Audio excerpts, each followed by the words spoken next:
con las preguntas y a charlar un poquito, ¿vale, Cristian? Listo.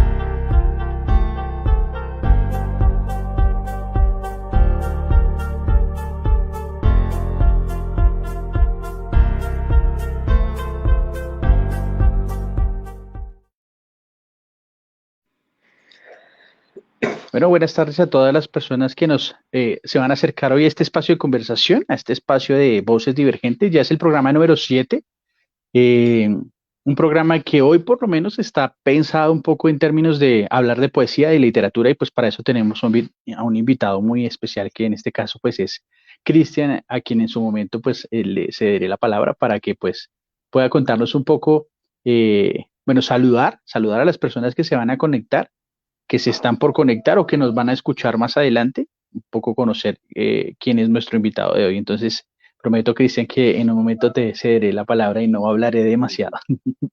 Para las personas que de pronto no lo recuerdan, mi nombre es Jefferson Muñoz, soy el director del Laboratorio Filosófico PEC. Y bueno, que este sea un espacio para compartir la palabra, para conversar un poco y pues para, si es posible, seguir ampliando horizontes eh, para el pensamiento, para la reflexión, para los afectos, para lo que sea que pueda suscitar estos espacios de diálogo. Recordarles especialmente que todo lo que hacemos en clave de redes sociales es completamente orgánico. Entonces, pedirles por favor que nos puedan ayudar compartiendo esta conversación. Seguramente ustedes allá en sus redes sociales tendrán personas que se encuentren interesadas en este tipo de diálogo. Chévere que podamos llegar pues a estas personas que nos puedan escuchar y que por supuesto puedan escuchar la voz de la persona que hoy muy amablemente ha aceptado esta invitación a conversar. Eso es lo primero. Lo número dos, contarles que quede de una vez aquí en el video que pronto vamos a iniciar en este Frente de Escuela para el Barrio, Frente de Educación Popular del Laboratorio Filosófico. Pronto vamos a empezar con esta tarea de recoger los regalos que vamos a llevar a estos lugares en donde el Frente de Escuela para el Barrio funcione. Entonces, en ese sentido, yo creería que entre hoy y mañana estamos sacando un comunicado para que ustedes estén enterados. El año pasado no lo hicimos como lo vamos a hacer este año. Este año más o menos va a funcionar a manera de apadrinazgos, pero bueno, ya en el comunicado les estaremos contando de qué forma va a estar funcionando y cómo vamos a estar compartiendo pues con las niñas y los niños que se encuentran viviendo allí en los lugares en donde Escuela para el Barrio pues funciona. Eso es lo número dos. Lo número tres, ahora sí ya cumpliendo con mi promesa y no hablando tanto. Hola, Cristian. Cristian, muchas gracias por la invitación. ¿Cómo estás, Cristian? Hola, buenas tardes a todos y todas que nos están escuchando y nada, gracias por la invitación, Jeffer. Ok, Cristian, no, gracias a ti pues por haber aceptado esta invitación a conversar un poco. Te decía tras bambalinas y en lo poco que hemos logrado conversar que he estado siguiendo tus redes sociales y me inquieta bastante, me genera cosas lo que escribes, entonces es sobre eso que hemos venido como organizando unas preguntas que pues puedan un poco dinamizar como esta pues conversación. De nuevo, Cristian, gracias por aceptar la invitación y me gustaría arrancar pues con la primera pregunta para entrar en materia. Eh, Cuéntanos un poco quién es Cristian, cuáles son los hobbies de Cristian, qué le gusta hacer a Cristian cuando no está de pronto cumpliendo con ciertos oficios, estos que llamamos trabajo. ¿Qué hace Cristian? ¿Qué le gusta a Cristian? Bueno, pues más allá del trabajo, yo me he dedicado como a inventar espacios o revistas o sí, como interacciones que me permitan pensar o escribir de otras formas y con otros. Yo creo que en esa medida, no sé, por ejemplo, hace algunos años, monté algo que se llama ahora La Pájara Pinta, que era un espacio editorial, que era un espacio de creación colectiva, etcétera. Y con el tiempo, como que cada vez que entro no sé, en zonas bien opacas, tengo que inventar algo que me cambie la vida y si no, me, no sé quién sabe qué me pasa, pero tengo que hacerlo, es como una necesidad bien animal. Y así me la paso como fundando y acabando cosas todo el tiempo. Entonces, un poco es eso, un poco ese tipo de migraciones y movimientos. Ok, Cristian, quería a propósito de hacerte una pregunta, una curiosidad que tengo. De formación profesional, que es como lo llamamos, ¿cuál es tu formación profesional?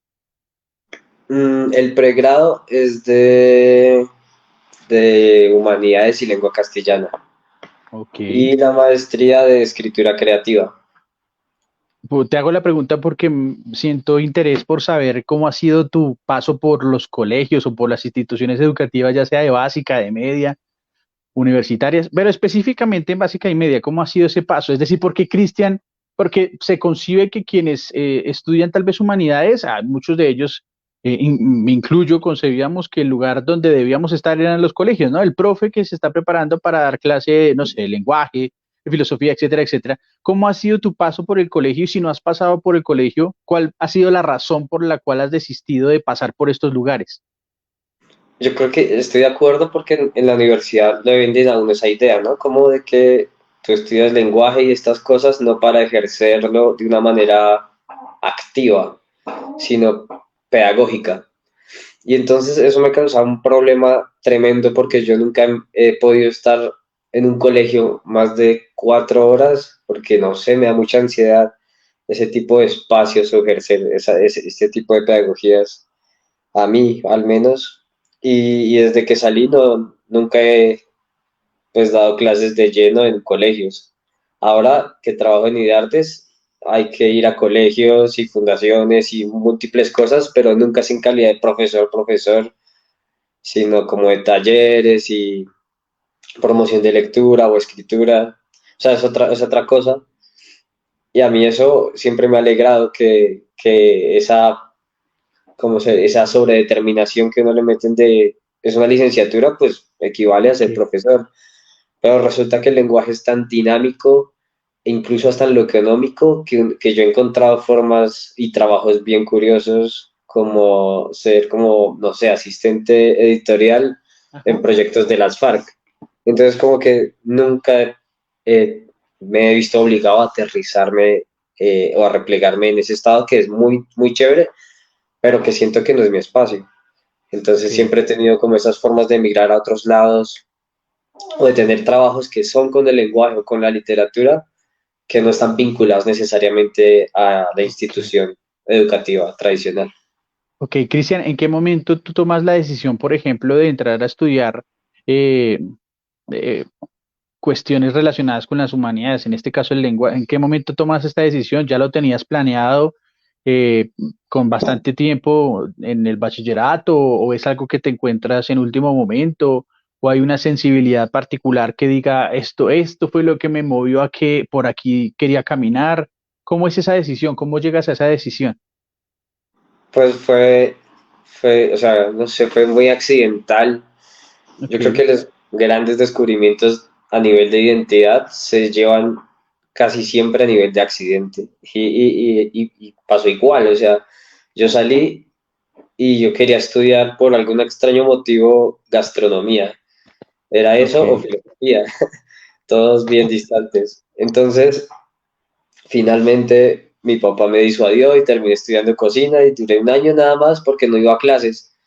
Iba a capar clase a la universidad del lado, que era la pedagógica, Ok, y ahí me la pasaba como recibiendo otro tipo de clases mucho más afín a lo que después yo quería. O sea, como que me encontraba mucho más lindo para mí, en vez de estar cortando cosas, alimentos, estar como en constante discusión de cosas eh, todo el tiempo y eso me fue como abriendo como por dónde iba la cosa. ok, ok. Te hago estas preguntas básicamente porque en ocasiones uno se inclina por un autor o por una autora conociendo el contexto que le da vida a ese autor, es decir, dónde surge el autor, su contexto histórico, podría decirse, ¿sí? Los fenómenos que le ocurren al autor, ya sean familiares, sociales, lo que sea que lo impulsan a tomar esa decisión. Sí, un autor que a mí me gusta bastante, por ejemplo, en el caso de la filosofía es Nietzsche, y es justamente por su filosofía, pero principalmente por todo lo que envuelve la vida del autor. Por eso te pregunto eso. eso es la primera razón. La segunda, hace poco mi hijo llegó con una tarea del colegio que decía algo así como, averigua la vida de un poeta colombiano y ponla, y entonces él se inclina siempre por los mismos autores, ¿no? Entonces yo le decía, pero yo conozco otros que están vivos, que son jóvenes, que están escribiendo poesía, que están haciendo literatura, que están creando espacios bellos, ¿por qué no traerlos a tu tarea? Le decía yo a él, ¿no? Entonces él me decía, lo que pasa es que no son tan conocidos y de pronto la profesora no me va a poner muy buena nota porque va a decir que quién es él o quién es ella. Entonces, una segunda razón por la cual estás invitado a esta conversación, de las muchas que puedan llegar a ver, ahora justo que pensaba en eso que te hablábamos tras bambalinas, es esa, es poder dar a conocer que hay personas jóvenes, personas que están incursionando o que han venido incursionando o que llevan toda una experiencia en esta incursión de escribir y que vale la pena leerlos, sobre todo por lo que están queriéndonos decir detrás de lo que escriben. Entonces, esas como, son como las razones por las cuales te pregunto sobre tu vida. Y eso me permite hacerte otra pregunta. ¿Qué papel juegan, por ejemplo, tus papás? Que ahorita que hablabas de tu padre, me hacías pensar en la cantidad de muchachos que uno se encuentra en el colegio que dicen, yo quisiera estudiar esto, quiero estudiar esta vaina que se llama, no sé, de artes plásticas, quiero ser actriz, y entonces se encuentran con padres que más que ser padres acompañantes son padres de una oposición impresionante. Entonces, quería preguntarte sobre cómo fue la relación con tus padres a propósito de esta decisión de estudiar poesía, de estar en la poesía, de estar en la literatura y en las humanidades en general. Pues ha sido bien, bien curiosa porque, o sea, mi mamá es bailarina y mi papá es músico de los Tupamaros. Entonces, como que hacer ese tipo de elecciones en mi casa no era tan radical. De hecho, es Ok, como, va a seguir esta línea de decadencia. ok. Entonces, claro, fui el único, además de mis hermanos, que estudié eso, que algo relacionado con esto. Entonces, claro, fue como, como un apoyo, pero no un apoyo así como entero, sino como, bueno, pues es lo que es y listo, acompañamos. Y ha sido lindo con el transcurso de los años porque ha cambiado su relación con respecto a lo que escribo. O sea, antes era distante, era como un apoyo muy, muy distante, pero pues ahí estaba de fondo. Y ahora pues es mucho más, más chévere porque, no sé, como que la última vez no quisieron como que yo les regalara el libro, sino ellos comprarlo y tener siempre como una copia en la casa. O sea, como que ha cambiado con los años este tipo de relación. Ok, ok. Cristian, hay una cosa que se encuentra mucho uno, que uno se encuentra mucho en estos lugares en donde nos formamos, ¿sí? En estas instituciones educativas, y es que las humanidades es una cosa que percibo, puedo estar por supuesto equivocado, pero no es una percepción únicamente mía, y no con decir que no sea solo una percepción mía, quiero validarlo a rajatabla, el comentario que voy a hacer. Pero sí percibimos, y es un diálogo que tenemos con profesoras y profes, percibimos que de año tras año y a medida que va pasando el tiempo, las humanidades van siendo cada vez más relegadas, más relegadas, más relegadas. Se les va quitando tiempo de cátedra, se les va quitando, se les va quitando. Y termina un profesor dando todas las materias que tienen que ver con humanidades.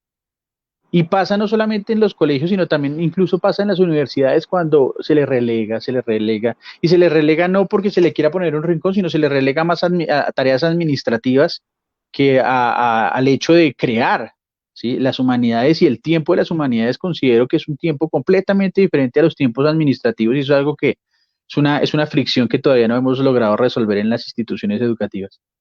Con base en esto, te quería preguntar cuál crees tú, o desde tu mirada, cómo ves esa relación entre literatura, entre poesía, que es tal vez lo que he venido rastreando a propósito de lo poco que he llegado a leer de lo que has escrito. ¿Cuál es la relación entre estas con la educación? ¿Le aportan a la educación? ¿No le aportan definitivamente?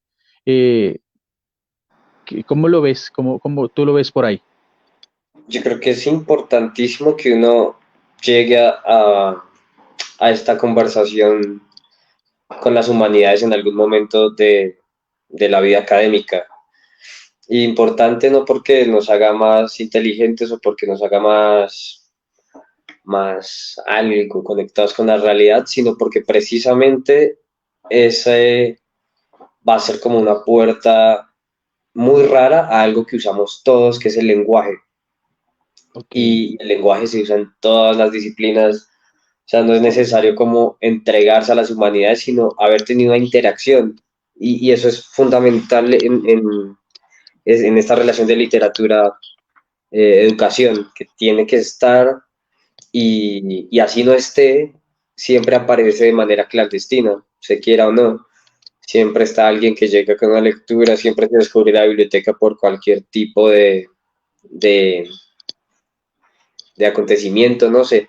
Como que siempre la educación y estas ramas como de las humanidades siempre van a tener una conversación en el aula o fuera del aula, sea con la carta en el descanso que uno se le quiere declarar a alguien, sea con el profesor que deja la maleta abierta y todos ven que ahí tiene libros y luego ese objeto genera una curiosidad.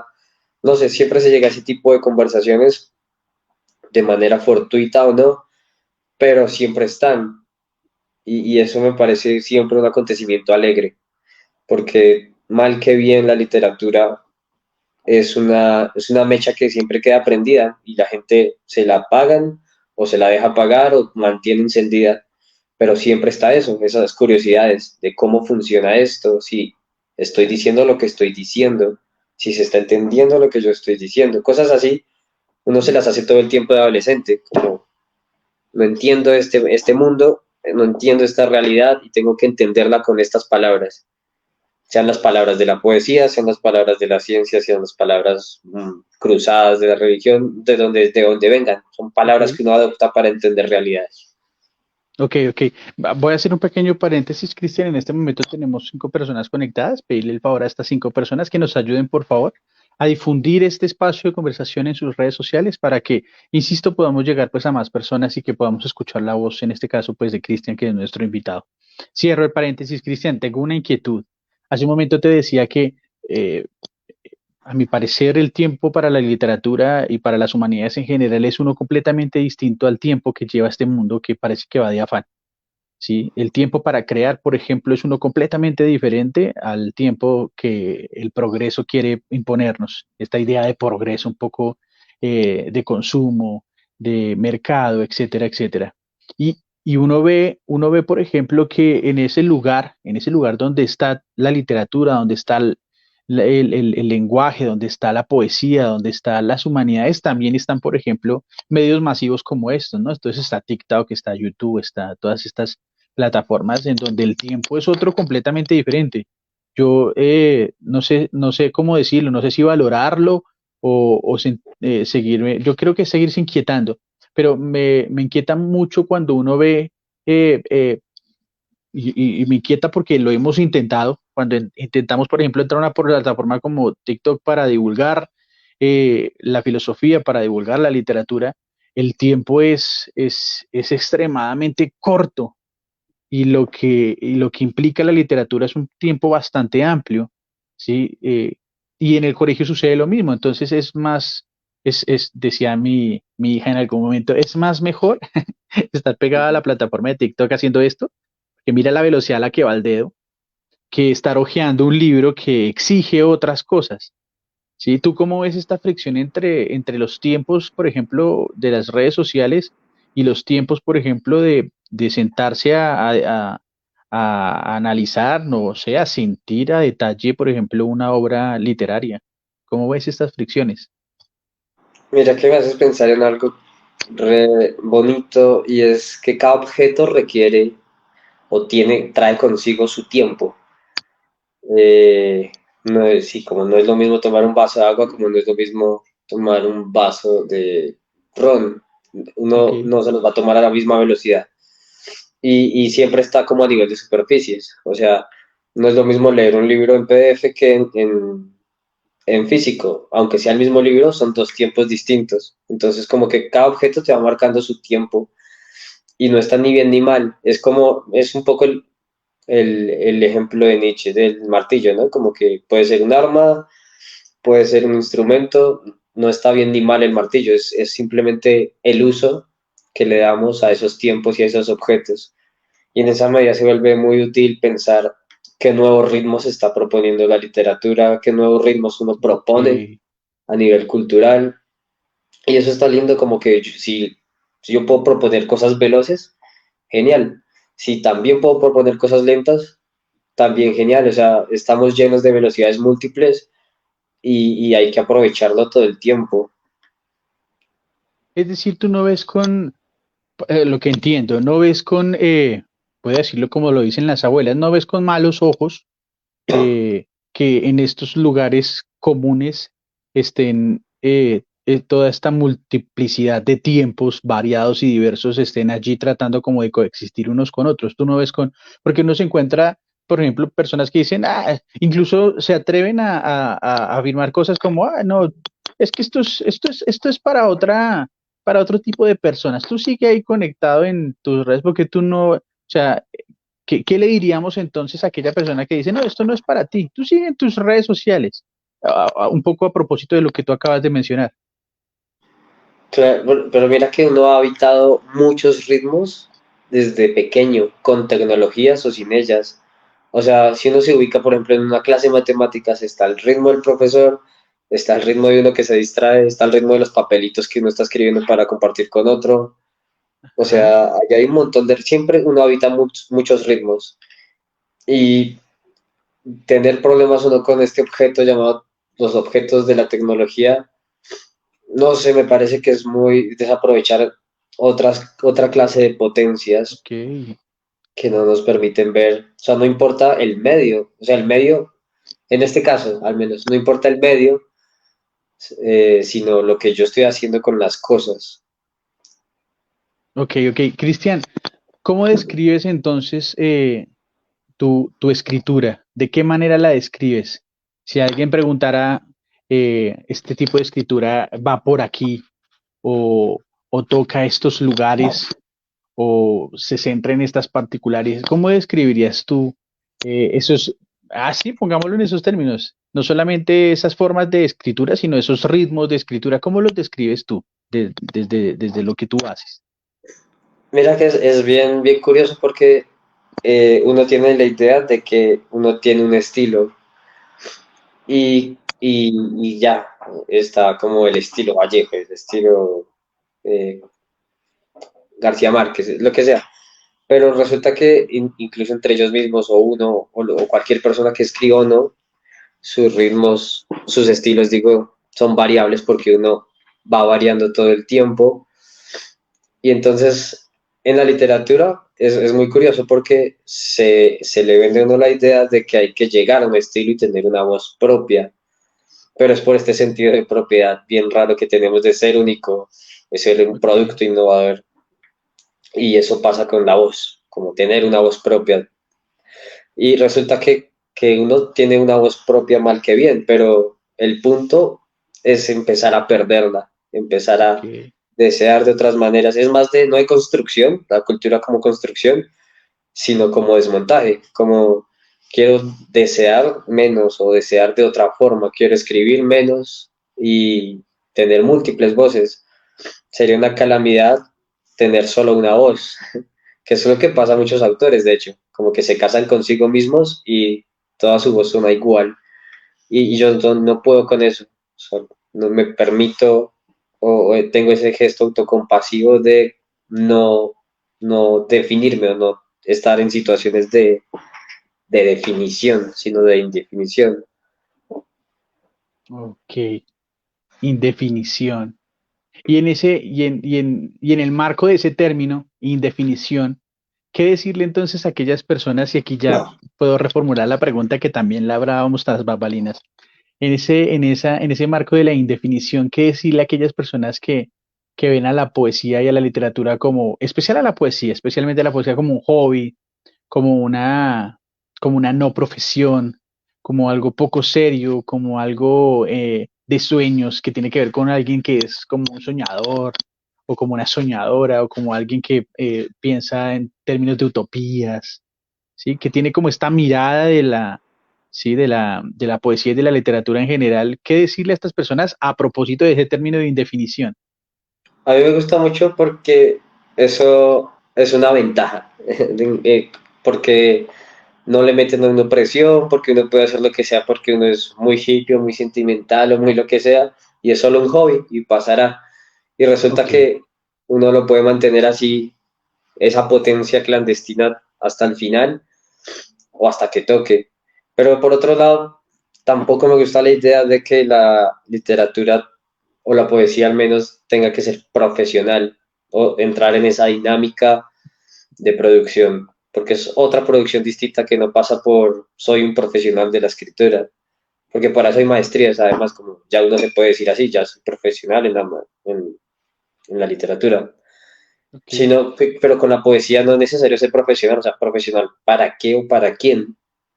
Y ahí está el asunto, como que ver esto del lenguaje y la poesía como progreso, formas de civilización y cultura, es muy problemático porque uno está haciendo entrar a la poesía otra vez en esa onda de producción de algo. Y a veces lo que se trata no es de producir, sino intervenir esa producción, de hacer cortocircuito, de dejar de Ok. colaborar con dinámicas como el capitalismo, la heteronorma, no sé, dejar de colaborar. Yo lo pienso en el lado distinto, yo creo que ya se va viendo como esa repetición mía y es que no es hacer cosas, no es producir cosas ni pensar cosas, sino dejar de pensar cosas, dejar de hacer cosas para descubrir horizontes inhabitados todavía. Ya que a propósito de las palabras que utilizas, yo relaciono la poesía con una forma de ruido. Lo que pasa es que para algunas personas, bueno, el ruido puede ser percibido de muchas maneras. Tal vez la más general es algo molesto. Si el ruido es molesto porque hay sonidos que, no sé, no me permiten algún tipo de tranquilidad o algún espacio de tranquilidad, entonces hay ruido. Pero si lo pensamos en términos de la poesía, eh, uno piensa qué tipo de ruido hace la poesía a propósito de eso que mencionas de ser disruptiva, de no dejarse encasillar. Que tú me hablas utilizas estos términos para referirte a la poesía, yo pienso mucho en la filosofía, porque para mí la filosofía tampoco se deja encasillar y es Ujú. disruptiva. Y quien quiera encasillarla, pues se va a encontrar con una camisa bastante poderosa, porque si justamente algo nos ha enseñado la filosofía a través de la historia es a lo difícil que es encasillarla, ¿sí? Incluso lo difícil que es definirla, que es filosofía, eso es una cosa complicadísima. Eh, y pienso mucho en la filosofía cuando hablas pues de la poesía. Pero también estoy pensando, ¿sabes qué? Estoy pensando mucho como en los jóvenes de hoy. Los jóvenes de alguna u otra forma intentan ser eso, disruptivos, intentan decir cosas a partir de su forma de vestir, a partir de sus símbolos, a partir de sus lenguajes, ¿sí? Y veo hay una cercanía poderosísima entre, ay, voy a ser atrevido y a meter a la filosofía, pero encuentro una cercanía poderosísima entre la juventud y la poesía. Encuentro que hay como unas relaciones interesantes y siento que falta algo para que esa relación se dé. Sí, es como cuando uno va, ahí voy a poner un ejemplo muy mundano, perdóname el Ujú. ejemplo, como cuando tú vas en el Transmilenio, ¿sí? En el transporte público y vas, y entonces ves a esa persona que te mira como tú lo estás mirando y entonces se miran y como que se quieren decir algo, pero entonces el ambiente, el Transmilenio desconocido no lo permite y sucede que el Transmilenio para y esa persona tiene que bajarse porque esa es su parada y entonces uno ve cómo se aleja esa persona y uno dice, ¿qué pasaría si le hubiera dicho? Es decir, esa relación que nunca se dio, porque faltó algo, no sé, lo que sea. Yo siento que la poesía y la juventud es muy cercana, pero falta algo para que se dé esa relación. ¿Tú cómo ves esa relación entre juventud y poesía, Cristian? Yo creo que voy a ligarlo con lo que estabas diciendo al principio, a ver si me sale. Y es con esta metáfora del ruido.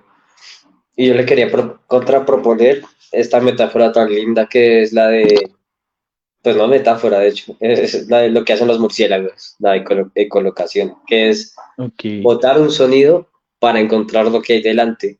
Y resulta que uno con el lenguaje hace exactamente lo mismo, decir cosas para saber qué está adelante. Y si en ese ejemplo del Transmilenio, si él le hubiera dicho a ella o a él Qué bonito. algo, hubiera botado sonido y hubiera sabido qué hubiera pasado. Entonces lo que no está es nuestra capacidad o nuestra, no sé, nuestra, no sé, es que lo que falta por empatar esos lenguajes es precisamente la poesía, que es el acto de voy a hacerlo igual y a ver qué pasa, porque tiene eso de valentía un poco el lenguaje. Cristian, Y pues dime, perdóname, sigue porque me llama, pero ya ahorita te cuento lo que me llamó la atención de eso que acabas de decir sobre claro. locación. Sí, y saber uno dónde está, además, uno, y es un trabajo de la poesía también, como escribir para saber qué está adelante y también yo dónde estoy con respecto al espacio que me rodea.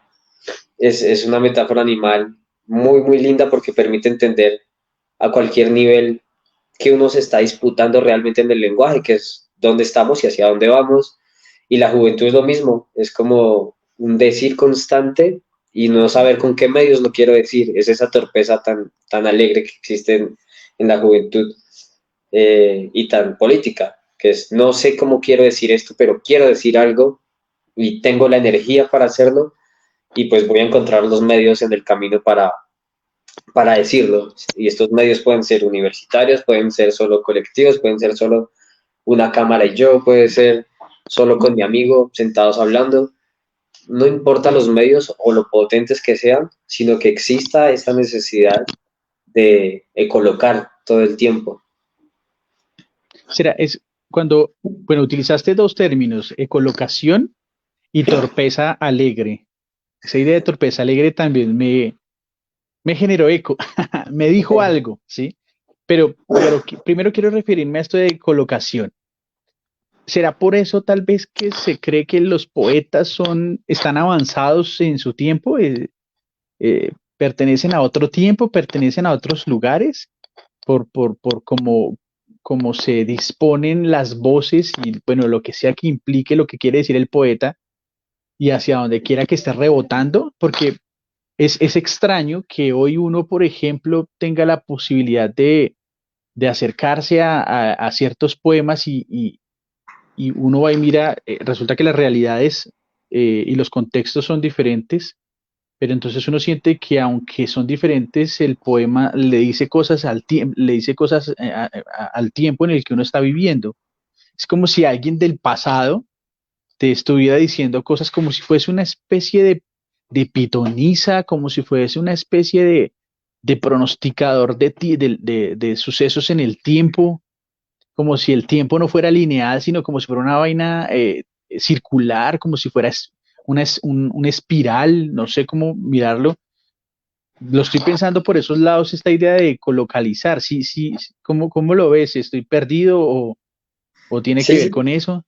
entiendo tu idea, como ser un oráculo bien curioso, pero fíjate que no es algo tan, no sé, a priori tan positivo, porque hay gente que coloca de otras maneras más concretas y eso está muy bien, como sé dónde estoy y sé a dónde quiero llegar Ok.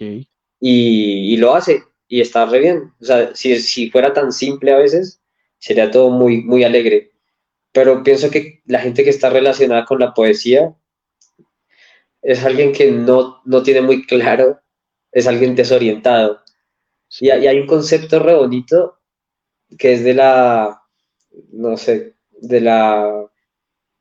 viene de la cacería, curiosamente, y es el concepto este del trastornado, que, que es el halcón que sacan de su hábitat y que luego lo devuelven, pero ya está muy viejo para volver a su hábitat y ya está muy viejo para quedarse, entonces se les comenzó a decir animales trastornados, aquellos que no pueden volver a su sitio de origen, pero tampoco pueden estar en el que están. O sea, nunca es un no estar en ningún lado. Y eso crea un desorden rarísimo, una desorientación rarísima en el lenguaje, en la poesía. Es no sé dónde estoy, no sé a dónde quiero llegar, pero igual voy a seguir botando sonido. Y ese sonido tiene que ser un sonido bien raro, porque con el normal no lo pude hacer. Y Ok, es la poesía como necesidad, como un no saber, un desconcierto, eh, bien raro realmente. ok. Y respecto a esta idea de feliz torpeza, cómo describes esa idea? Porque uno la torpeza, bueno, lo que pasa es que también hay unos imaginarios detrás de las palabras bien, eh, que ojalá siempre estuvieran en discusión, siempre se pusieran en duda, ¿no? Y entonces nos han hecho sentir en este mundo como competitivo, que la torpeza es sinónimo de como de ausencia de algo, de falta de algo. Pero tú le llamas feliz torpeza y la felicidad también tiene unas connotaciones, ¿sí? No sé si pudieras de pronto profundizar un poco a qué te refieres con esto de feliz torpeza. Me llamó la atención. Pues se me ocurren ahora dos ejemplos muy disímiles, además, como que Colón llegando aquí es como, es una torpeza muy feliz, realmente, y muy barbárica, pero también no le quita lo feliz, para él al menos. Y pienso en alguien mucho más potente, que es Bob Ross, eh, con sus accidentes felices. Ok, Y resulta que la torpeza es un poco lo mismo, es un autosaboteo, pero que termina bien, termina uno cayendo sobre los pies. Y con la poesía es igual, es como que no es ser muy diestro en el lenguaje, de hecho es haber sido tan poco diestro, tan torpe, que uno llega a la poesía, porque si uno lo hubiera entendido todo, no habría necesitado la poesía. Entonces, en ese sentido es como el último recurso del lenguaje y por eso mismo es el recurso más radical. Por eso no se llega por decisión, al menos como yo lo entiendo, sino por un feliz accidente. ok, ok. Cristian, y con base en esto que hasta ahora hemos venido hablando, ¿cuál es tu relación entonces con la poesía? Porque, porque me haces pensar lo siguiente, es decir, hay personas que pueden decir salgo de mi trabajo y puedo dejar cosas de mi trabajo en el trabajo, ¿sí? Y llego a mi casa y entonces parece que soy otro y cosas que utilizo en el trabajo no las requiero en la casa y que tienen que ver con mi saber, con lo que sé, con lo que estudié. Pero siento que el poeta no puede hacer lo mismo, es decir, el poeta no puede salir, digamos, de una sesión como la que de pronto tú puedas acompañar y entonces no sé, pasar a otro lugar y dejar de ser poeta, Es que siento que hay unas sensibilidades muy propias de quien se dedica, por ejemplo, a la literatura y a la poesía, y eso hace que no pueda dejar de ser eso en otros lugares, como tal vez sí le pasa de pronto a ciertas profesiones, permíteme el término, por llamarlo de alguna manera, ¿sí? Sí. Siento que la relación es una cosa un poco más, es diferente, ¿sí? Y por eso la pregunta, ¿cómo es la relación tuya con la poesía? ¿Qué tanto te acompaña, por ejemplo, durante el día, pero también qué tanto te acompaña cuando en la noche todo está en silencio? ¿Cómo es esa relación tuya con esta forma de crear? Claro, por ejemplo, yo podría responderte que, o sea, uno no sale del trabajo de la poesía. O sea, como que no es un trabajo y por eso uno se puede dar, no es un hacer, además, sino un sentir. Y un sentir y hacer. Pero a lo que voy es que mi relación es mucho más inconstante. Pero fíjate que requiere una disciplina, solo que no es una disciplina militar de horarios, sino es una disciplina autoconsciente de si en este momento no quiero o no puedo o no siento suficiente para escribir, pues no escribo y no hago y no siento. No todo puede ser una razón de estar pensando como el poeta está en las nubes siempre, no, a veces es un ejercicio político consciente, pero que uno decide ejercer o no. O sea, por ejemplo, yo llevo ya 3 meses sin escribir gran cosa y en otras circunstancias uno se podría sentir mal, como, uff, es un bloqueo. Ahora ya lo tomo es como, es algo que necesita mi propio ritmo, lenguaje, mis propias Ok, necesidades a nivel de poesías, pues por ahora no se activan. y es ser muy autocompasivo con eso, o sea, como permitirme eso y da tiempos para otras cosas igual de interesantes. Entonces mi relación siempre ha sido muy irregular, Ok. va y viene, y a veces uno dice como, "Ah, ya no quiero esto, ya de verdad no quiero esto, quiero aprender otra cosa. Pero es que esto no suelta, o sea, cuando uno está tan desorientado como los halcones, pues es que es una cosa que, o sea, el lenguaje estructura nuestra forma, ¿no? Y si está bien desorientado, bien deslocalizado, pues hay que aprovecharlo en vez de verlo como algo tan negativo. Ok, ok. Te voy a hacer una confesión. Hace poquito que estaba mirando los comentarios que dejaban en Facebook, apareció el comentario de la profesora Lida Villa. Ella fue profesora mía en la universidad. Entonces eso me alegra mucho porque justamente el interés que yo siento, por ejemplo, por la poesía, especialmente por la tragedia griega, eh, se lo heredé a ella. Ella enseña la tragedia griega con una pasión, Cristian. Yo no sé si de pronto tú tengas la posibilidad de conocerla, pero con una pasión que siempre que regreso a la tragedia, porque es un lugar en donde me gusta, es un lugar al que me gusta llegar, considero que todos tenemos algo de existencialismo, sobre todo en tanto nos inquieta la vida que vivimos y la vida que está permeada de sentidos, y pues uno también está buscando sentidos respecto a la vida. Y siempre que me pasa eso, siempre que llevo a estos momentos, me gusta retornar a la tragedia griega porque percibo que la tragedia griega o siento que la tragedia griega me dice cosas. Entonces, ahí está la profe Lida. Profe, gracias por estar aquí presente. Y ella me hace pensar en una cosa muy particular, sobre todo porque ella es, y espero no equivocarme, y si lo estoy, profe, dejas por favor ahí el comentario y dices, Jeffer, estás leyéndome mal. Ella es eh, una crítica fuerte de estas sociedades individualizadas, de consumo, de ausencia de lo colectivo. ¿Sí? Ella es una crítica fuerte de estas sociedades. ¿Qué tendría a propósito de una poesía que genera ruidos, que, que genera fricciones, que dice cosas, que hace esto que tú mencionas y que llamas ecolocalizar? ¿Qué tendría que decirle la poesía a una sociedad como esta? Una sociedad globalizada, capitalista, neoliberal, de consumo pesado y fuerte, individualizada. ¿Qué tendría que decirle la poesía a una sociedad como esta? Profe, tú me corriges si estoy equivocado. Pues a mí, yo creo que por la misma vía tuya, yo creo, pero sí, o sea, es el amor a la tragedia, el amor a la tragedia me ha orientado un poco hacia esto.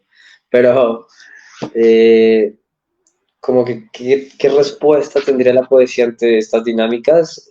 Yo creo que es muchísima y desde hace muchísimo tiempo, ¿no? Como precisamente la poesía oral, que no era una cosa de un autor, sino era una corriente, una energía de muchas personas coagulando en un texto.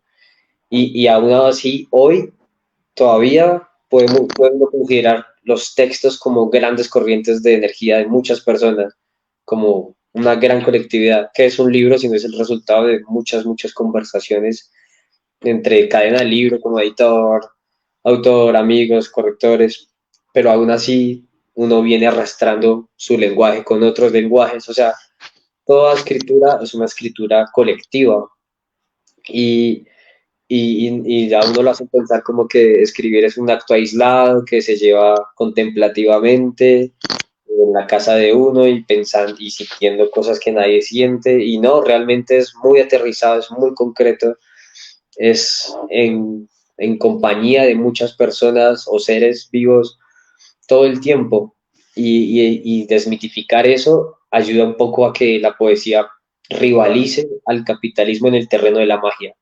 Y ahí se vuelve muy, o sea, políticamente muy interesante cómo rivaliza la poesía todas estas dinámicas si no es con magia, que es hacer aparecer algo donde no estaba.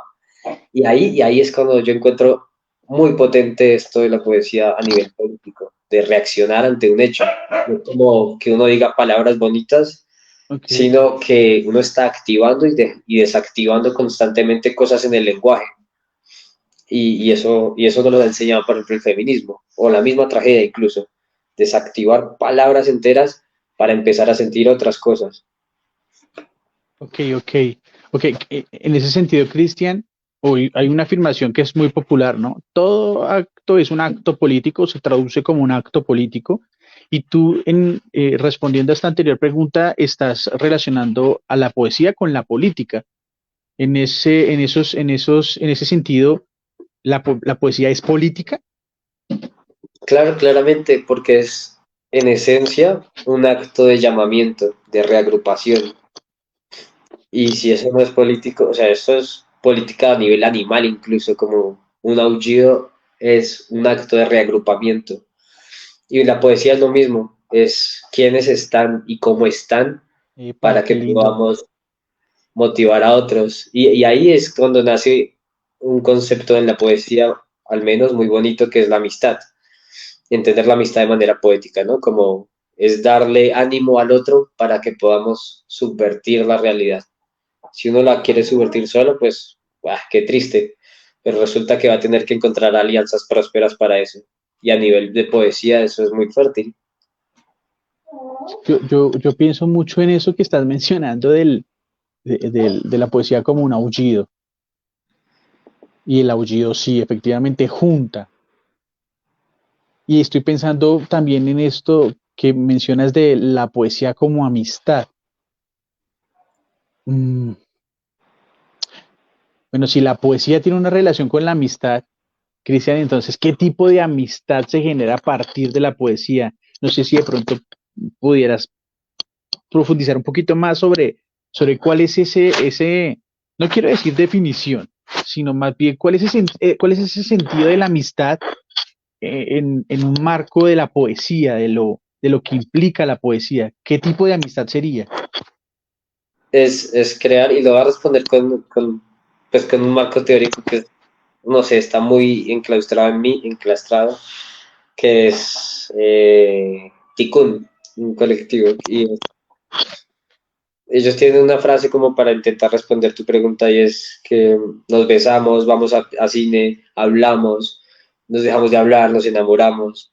En definitiva, hacemos un partido y ellos tienen toda una categoría para pensar el partido imaginario de las cosas. Y uno piensa la amistad de esa manera, como no como encuentros alegres, que lo son, sino como la gestación de un partido irreal, fantástico, que uno pueda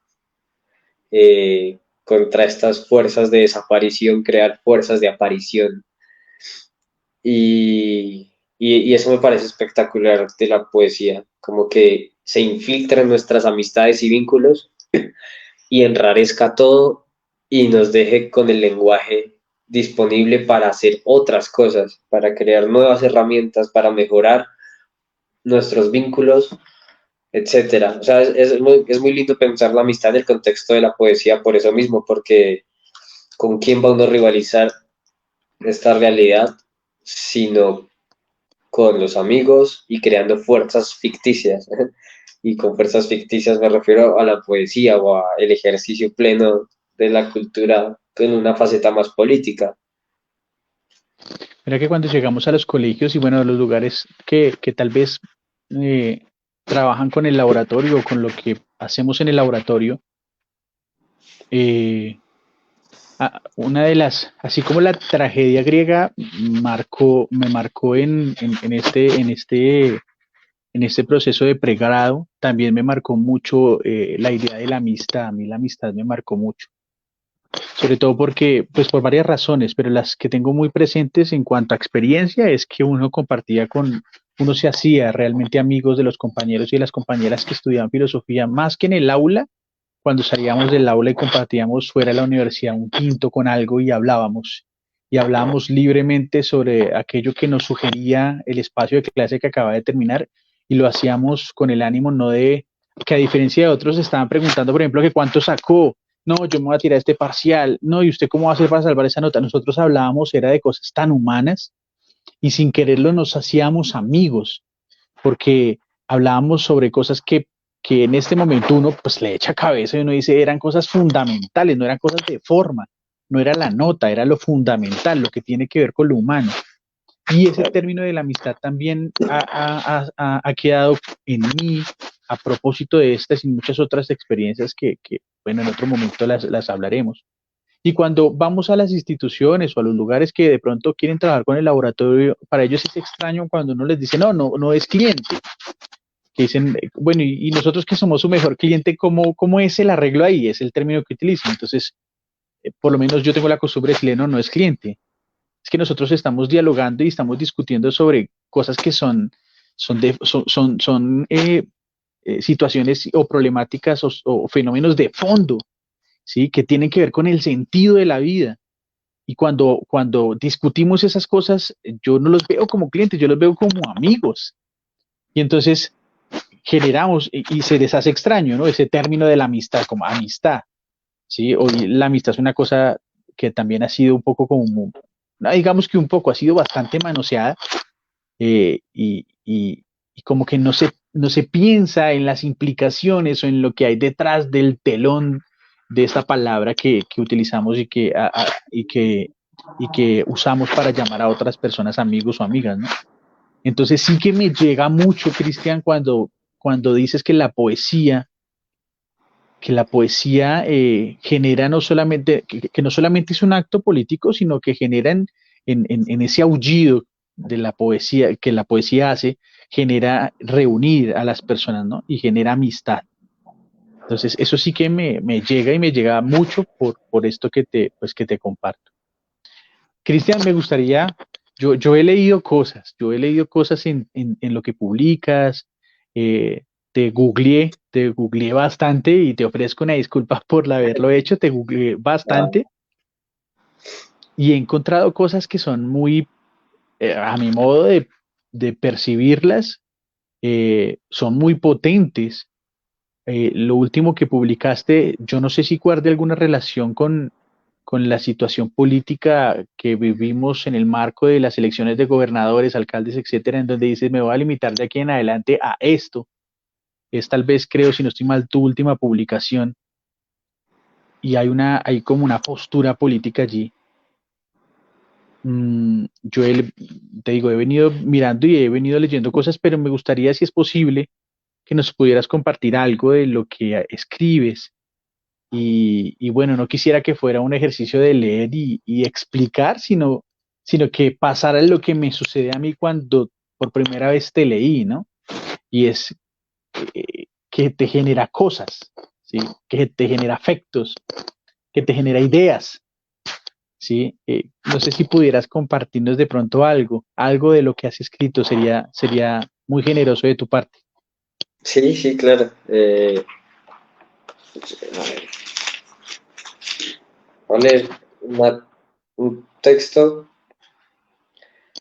que está como en esa onda de los posts de Facebook, Ok, que, que bueno, hace parte como de un libro que se publicó en Italia y que está este poema incluido, ok, que se llama Pondremos drogas duras en niños blandos. Y tiene un epígrafe de Flavia Calice que se llama La poesía me obligó a comer para escribir. ok, Necesitamos quitarnos de encima este embrujo del lenguaje, sacudirnos como perros saciados de amistad y aprender a sentir cosas que no hemos sentido, escribir un poema como excusa para decir la palabra pletórico, que algo sea pletórico, mi abuela desorientada en el centro comercial, el animal que nos devoró hace 2 años, que el domingo con todas sus horas como niños caídos sobre el césped sea pletórico.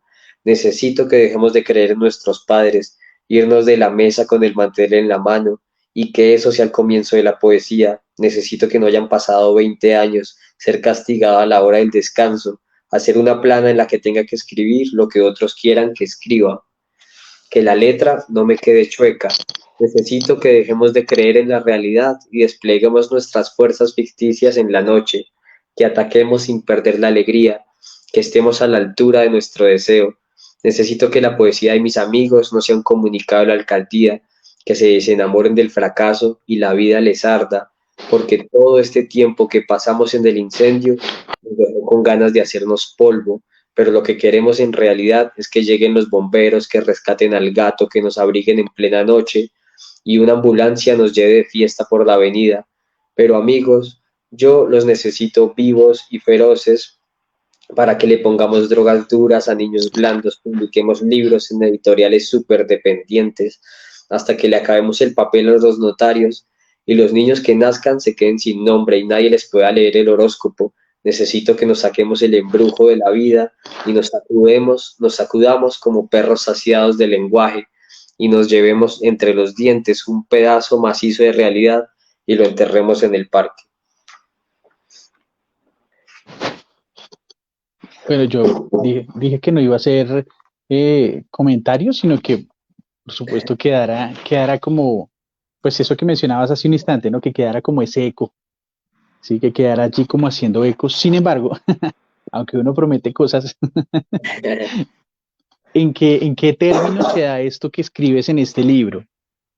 Es decir, esta vendría siendo casi que una pregunta divergente, esta que sacamos del baúl divergente. Porque sí, cuando uno te googlea, sale este libro que fue publicado también en Italia, que fue traducido al italiano. Y la pregunta que saco allí del baúl divergente tiene que ver con eso, en qué términos o en qué condiciones o qué había detrás del poeta en sus pensamientos, en sus afectos, cuando estabas escribiendo esto que pones en el libro. ¿Cómo estabas tú? Yo creo que ese poemario, o fragmento de poemario, nace como respuesta a una serie de dinámicas que yo estaba viviendo en relación a lo que se estaba haciendo o lo que se está haciendo a veces en la literatura colombiana. Y era un poco, no sé, o sea, como que justo estaba compartiendo con varios poetas como súper conocidos y todos estaban pasando por una depresión y todos estaban como con esta cosa del lenguaje que enmelazado y de la poesía como identidad y no como el ataque a la misma. Y entonces fue como aprender a estar en diferencia con mis amigos en cómo veíamos ciertas cosas de la poesía. Eh, si la poesía era una excusa, si la poesía era una manera como de acercarnos a esta lógica del éxito, si la, o Ujú. sea, qué era y cómo la estábamos entendiendo, y era un diálogo permanente con todo eso que estaba pasando a nivel de editoriales independientes, a nivel de premios, o sea, han sido como 3 años muy agitados en esos términos de relacionarme directamente con eso. Y fue una respuesta a eso, como que yo no quiero que se mueran porque los necesito vivos y feroces. Y esta noción de Ok. amistad de yo no te voy a dejar morir, no porque sea muy doloroso, sino porque necesitamos este nivel de alianza o agenciamiento para crear cosas potentísimas. Y es otra manera de abordar procesos como la depresión, incluso. Entonces, como que igual era eso, como una confrontación y no estoy de acuerdo con esto, eh, pero eso no quita que no podamos seguir haciendo cosas igual de feroces. Y iba por ahí. Nos necesitamos para hacer cosas feroces. Es como lo que mencionas. Me haces pensar en que yo tengo un gran amigo que en este momento no está en Colombia, está por allá en Austria, y cada vez que hablamos concluimos que nuestra amistad es muy romántica por la forma en cómo nos escribimos. Cualquiera podría pensar que nos hemos enamorado del uno del otro. Y sí, sí, nos hemos enamorado del uno del otro, claro que sí. Eh, por cómo nos compartimos las experiencias y porque en el fondo buscamos eso, que el otro sepa que se le necesita, sí, que Claro, se le necesita, se le necesita y con fuerza, no se le necesita como quien usa y desusa, sino se le necesita porque es fundamental para la vida de uno, ¿no? Y entonces hemos encontrado eso en nuestra amistad. Eh, yo no, yo lo único que podría decir hasta este momento, Cristian, es de verdad agradecerte porque yo jamás me imaginé.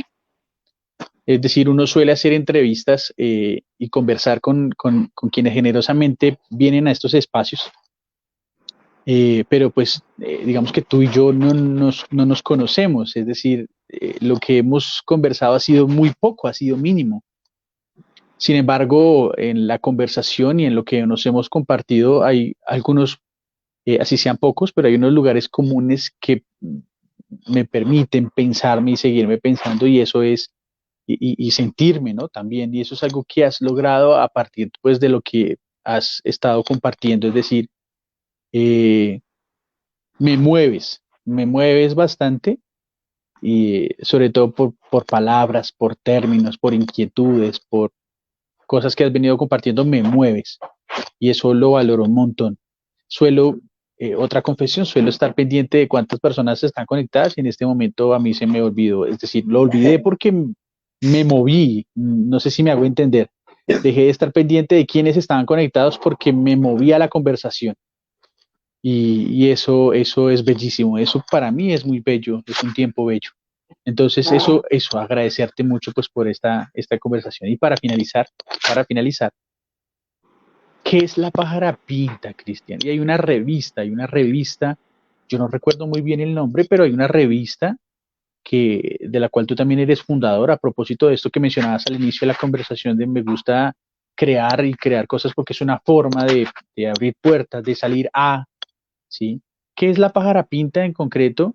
¿Qué podría ser, por ejemplo, la pájara pinta y la revista de la cual tú eres fundador?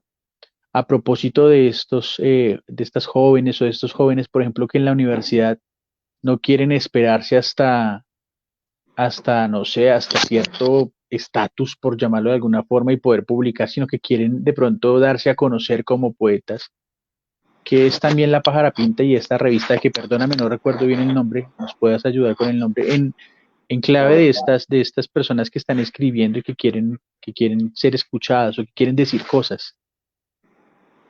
Claro, la pájara pinta es un espacio de producción de acontecimientos, así nos definíamos creo que al principio. Nosotros no hacemos, o yo ya no estoy ahí, pero cuando estábamos, nosotros no hacíamos libros, no hacíamos eventos, sino lo que hacíamos era acontecimientos. Y si ese Ok, acontecimiento se materializa en libro, en fiesta o en eventos o lo que sea, está muy bien, pero eso no puede ser el objeto por el objeto mismo, sino tiene que ser una experiencia, como dicen ahora, si no, no sirve de nada. Y luego está esta revista Morfada, que es como esa. jugar con interrogantes, como que, ¿qué es eso de la poesía? Y cada autor como que elige una serie de preguntas. O sea, es moverse más en la poesía, no en términos de voy a leer un poema, sino de ver que todo Ujú. se puede resolver poéticamente. Hay que tener respuestas creativas para este presente tan aterrador. Uno Ok, no puede estar en el plano de lo lindo y lo bello y lo sublime cuando podemos hacer lo bello, lo bonito y lo sublime de manera ofensiva, llevar a cabo una ofensiva sensible. Y yo siempre, y con estos dos proyectos fue igual, o sea, como que yo no estoy en el plano de la resistencia. La resistencia es un verbo pasivo. Resistir es como el animal que espera que no se lo coman y para eso hace como amagos. Si no, yo quiero llevar, o sea, estos proyectos a niveles de ofensiva sensibles, de esto se puede sí, hacer, esto se está haciendo y para eso necesitamos un montón de gente. Y funciona así, como que no son del todo editoriales, no son del todo revistas, no son nada, son como pura militancia en el lenguaje y ya. ofensivas sensibles. Esa es otra más que me llevo de las bastantes que me has dejado en esta conversación. En clave de educación popular, como lo escuchabas cuando iniciamos, el laboratorio tiene un frente que se llama Escuela para el Barrio. Y Escuela para el Barrio, eh, o digamos en estos puentes que buscamos construir, eh, la palabra resistencia está muy presente. Claro, Sí, resistir es una palabra eh, con una fuerza importante. El quien afirma que resiste, allí hay una fuerza importante, ¿sí? Hay unas acciones importantes. Ahora que tú lo pones, que inquietas a quien resiste y hablas de ofensivas sensibles, se queda uno con cosas. Yo me quedo con cosas que en este momento, Claro, sí, si me preguntas, no tengo las palabras, pero allí puede haber sí se pueden, otra palabra que se utiliza mucho en la educación popular es tejer. Sí, se hace, la acción de conversar, de dialogar en términos de tejer, ¿sí? De una vaina que se hace en colectivo, ¿no? Eh, digamos que en estas dos palabras, resistencia y ofensiva sensible, se podría tejer, se podrían pensar cosas. Me deja ahí la palabra un poco como, claro, es que la resistencia, o sea, cómo nos quiere el capitalismo resistiendo. Nosotros hemos hecho de eso como nación algo políticamente interesante, ¿no? Pero si algo nos enseñó y teníamos que aprenderlo, supongo que así, en el paro nacional, es que uno no puede resistir. Uno llega un tiempo para resistir, pero eso, si no se convierte en ofensiva, uno se la va a pasar toda la vida resistiendo.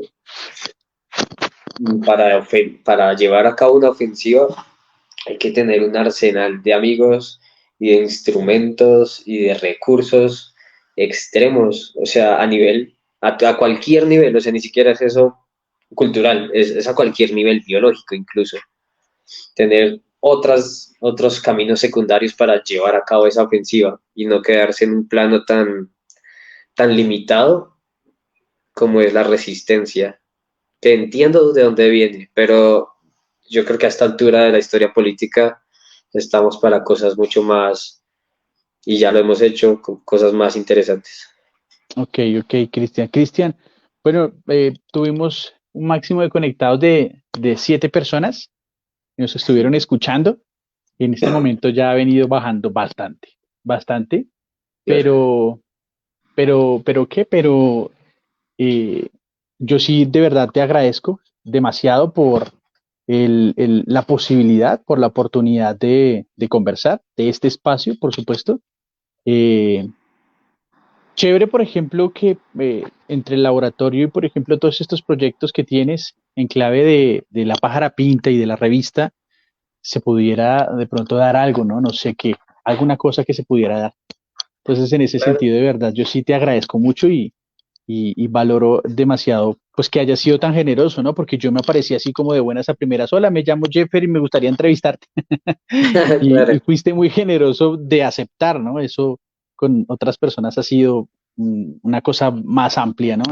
Venga, le explico, venga, le muestro. Tú aceptaste y de verdad que agradezco mucho esa oportunidad que nos diste de poderte escuchar. Yo no sé No, si estás gracias todavía a por ahí. ti. Sí, sí, gracias, Corto. Gracias a ti por la invitación, a la gente que vio o verá esto, a todos por su tiempo y su energía. Es muy lindo como conectar siempre y poner como en diálogo cosas con cosas para generar más cosas. Me parece siempre muy lindo este tipo de escenarios, por eso. Que no sea la primera y que tampoco sea la última. Eso es lo que suele decir uno, pero que se cumpla, que se cumpla y que Claro, sea sí, así.